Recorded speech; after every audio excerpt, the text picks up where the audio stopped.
I love you, baby Ashley. Naku, Lola will take good care of you. Hindi ka kamukha ng mami mo. Pero sigurado ako, mukhang Torrecampo yan. Bakit, ma?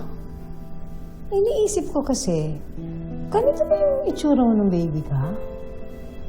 Para kasing mas kamukha ng kuya mo eh. Kamukha ako si Baby Ashley. Mano sa lolo yan. Dad, surprised. Padaan ka dito. I didn't think magkakaamor ka sa anak namin. Bakit mo naman naisip yan? Wala. Baka isipin mo, katulad sa akin, yung talunan, walang binatbat. Not exactly your favorite, Dad. Hindi magiging ganun si Baby Ashley. Lalaki siyang malakas, matalino, magiging magaling sa kahit na anong bagay. Hindi ba, Baby Ashley?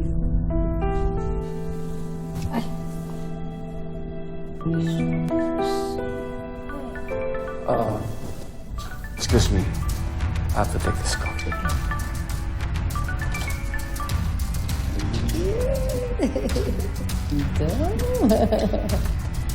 So pretty.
Love? Check ko lang si Jasmine. Love, relax. Natutulog lang siya. Sorry, sumabay na ako sa antok niya. Ilang gabi na rin kasi akong walang tulog. Ayaw mo ba talagang kumuha tayo ng private nurse? No, love. Hindi ako magiging kampante. Gusto ko ako mismo mag-aalaga sa kanya. Kakayanin ko. Promise. Hanggang maging okay siya. Okay. Ayan, makakasapin ko si Dada. Hihingi ako ng break sa work para naman matulungan kita dito kay Jasmine. Love, ayaw ko maging disturbo sa trabaho mo. Love, ikaw ang priority ko. Kayo ni Jasmine. Work can wait. Okay, tsaka ikaw. Kailangan mo na ng time sa sarili mo. Sa atin. Sigurado ka? Oo naman. Kailangan mo ko dito.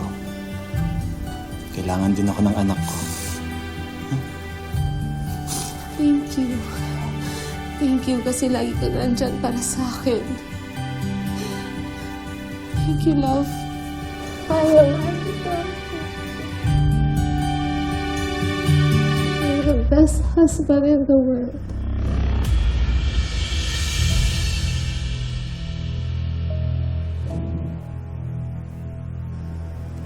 Swerte ko sa'yo.